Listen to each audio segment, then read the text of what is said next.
Finally Gujarat Titan जीत गए Rajasthan Royals से। और अब गुजरात टाइटंस अब भिड़े किससे, राजू आरसीबी से, वो भी फाइनल में। और फिर इसका पता चलेगा कौन सी टीम जीत रही है, कौन सी टीम हारेगी। बाकी आप लोग को बताना ही है कि कौन अब फाइनल जीतेगा, या टाइटल अब किसके पास होगा, या आरसीबी वो लगातार 2 बार जीत पाएगी, या फिर से राजस्थान बाजी मार ले जाएगी, वो तो देखने की बात रहेगी। बाकी हम लोग बात करते हैं जो मैच हुआ था, तो मैच तो दोनों तरफ से देखो खतरनाक हुआ था, क्योंकि रन दोनों तरफ से ही पड़े थे। सबसे पहले हम लोग बात करते हैं राजस्थान की तरफ से, क्योंकि राजस्थान पहले बैटिंग करने आई थी। तो राजस्थान की तरफ से हम लोग बात करेंगे तो सबसे पहले आया कौन, वैभव सूर्यवंशी और यशस्वी जायसवाल। फिर यशस्वी जायसवाल तो एक ही रन बना के आउट हो गए, तो इनकी बात हम लोग ज्यादा नहीं करते।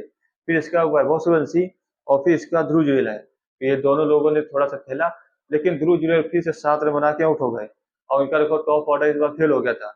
अगर हम लोग स्टार्टिंग बात करते हैं, तो स्टार्टिंग में देखो वैभव सूर्यवंशी की बैट से भी रन नहीं आ रहे थे। अब वो मतलब कि बहुत सही से बैट लग नहीं रही थी, कहीं अंदरूनी किनारा लग रहा था, कहीं मतलब कि बाउंसर तो करा रहे थे, तो छोड़ दे रहे थे।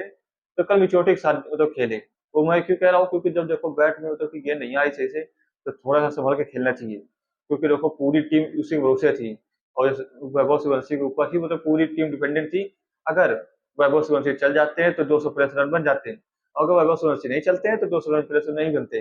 तो इसी कारण से मुझे लगता है कल शायद थोड़ी सी मिचोटी दिखाई, और मिचोटी दिखाई तो मुझे बहुत अच्छा लगा। हम लोग बात करते हैं कितने रन मारा, तो रन मारा इन्होंने 47 गेंद में 96 रन, मतलब 96 रन।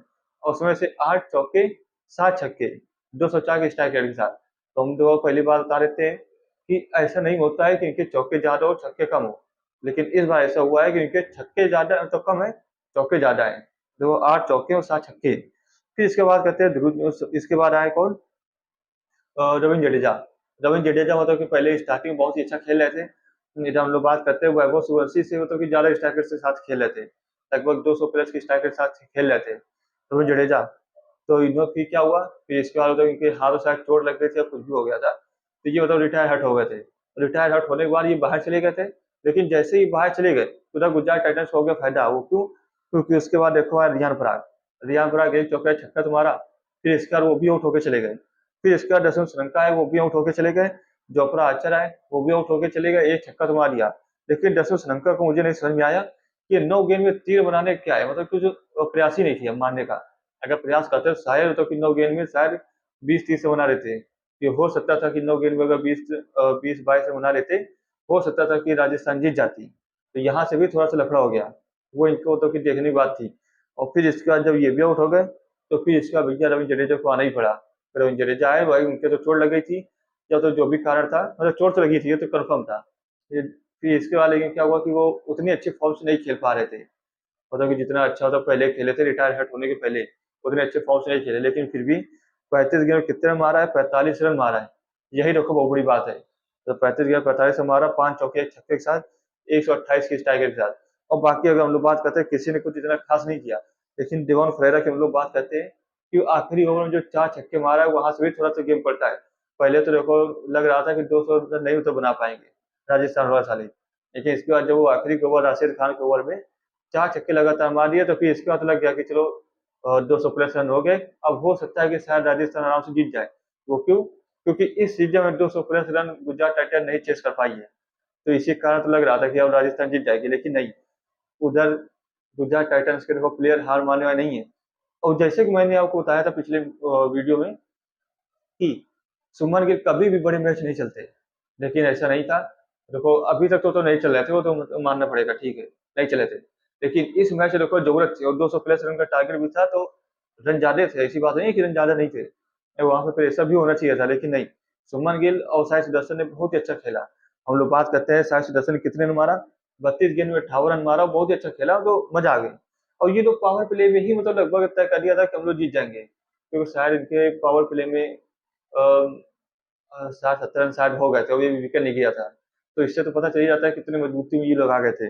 और फिर इसके बाद 32 गेंद 52 रन मारा साई सुदर्शन ने, और 8 चौके एक छक्का और भी 181 के स्ट्राइक के साथ मारा, तो वो देख के मजा आई। फिर इसके बाद हम लोग बात करते हैं किसकी, कप्तान की, सुमन गिल की। तो सुमन गिल ने देखो 53 गेंद में 104 रन मारा, 15 चौके 3 छक्के के साथ, और 196 के स्ट्राइक के साथ। तो इससे पता चला है कि कल छक्के कम पड़े और चौके ज्यादा पड़े। अगर किसकी बात करो, अगर हम लोग वैभव सूर्यवंशी बात करते हैं, तो वैभव सूर्यवंशी ने भी कम छक्के मारा है। और अगर साई सुदर्शन तो इसे भी छक्के ज्यादा नहीं मारते, चौके मारते हैं। और सुमन गिल ने भी मतलब कम छक्के मारा है, 15 चौके मारा है। लेकिन फिर इसके बाद जॉस बटलर आए, वो आउट नहीं हुए, लेकिन 9 गेंद में 9 रन बना के अपने टीम को मैच जिता ही के गए। फिर इसके बाद वाशिंगटन सुंदर आए, 9 गेंद में 16 रन बनाया। फिर इसके बाद राहुल तेवतिया आए, 9 गेंद में 17 रन बनाया। और जैसे कि मैंने आपको पिछली वीडियो बताया था कि देखो गुजरात टाइटंस से थोड़ा पल्ला भारी लग रहा है आपको, क्योंकि उनकी बॉलिंग लाइन बहुत ही अच्छी है।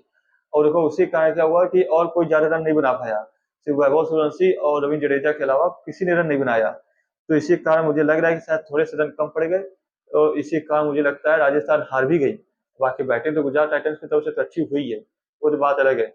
और राजस्थान की तरफ से बॉलिंग भी बेकार हुई है, ऐसी नहीं कि बॉलिंग अच्छी हुई है, बॉलिंग बेकार हुई है। तो ओवरऑल मिला के देखा जाए तो मुझे तो लग रहा है कि इसी कारण शायद ये राजस्थान हार गई और गुजरात टाइटन जीत गई। बाकी आप लोगों को हमें बताना है कि किस कारण से गुजरात टाइटन जीती है। तो एक मैच आज और भी है, वो किसका है, इंडिया वुमेन्स और वर्सेस इंग्लैंड वुमेन्स के बाद। तो जैसा कि हम लोग को पता है, जैसे मैंने आपको पिछले वीडियो में बताया था कि इंडिया वुमेन देखो बड़ी आसानी से जीत गई थी, और उधर से लेकिन आज हम लोग को देखना पड़ेगा, क्योंकि देखो क्रिकेट ऐसा होता है कि किसी को तो कंफर्म नहीं होता कौन सी टीम जीतेगी और कौन सी टीम हारेगी। तो उससे तो देखो मैं भी नहीं बता सकता कि आज कौन जीतेगा, लेकिन भाई हम लोग इंडिया के तो इंडिया के लिए सपोर्ट करेंगे। बाकी देखना तो बनता ही है कि आज कौन जीतेगा और कौन सी मतलब कि प्लेयर कौन सा ज्यादा अच्छा चलेगा। तो बाकी वो तो हम लोग आज शाम को देख ही लेंगे। नहीं, अगर आप लोग नहीं भी देखेंगे तो कल मैं तो बताऊंगा आपको कि कैसे क्या हुआ, कौन सी टीम जीती है। तो उसके लिए बस आप बने रहिए, और वीडियो आपको पसंद आया तो वीडियो को लाइक कीजिए, और चैनल पर नए हो तो चैनल सब्सक्राइब जरूर कर लीजिए, क्योंकि मैं ऐसे शानदार देखो क्रिकेट से रिलेटेड वीडियो में लाता रहता हूँ। फिर चाहे वुमेन्स का हो फिर चाहे मेन्स का हो, मैं सबका इसमें बताऊंगा। सब मेरे लिए बराबर रहेंगे। तो कोई मतलब ये नहीं रहेगा कि मेंस का ज्यादा मतलब कि हाई पर तो इसका मेंस का ज्यादा लेके चलेंगे, या ऐसा नहीं होता कि वुमेन्स की कम हाई पर तो वुमेन का कम लेके चलेंगे।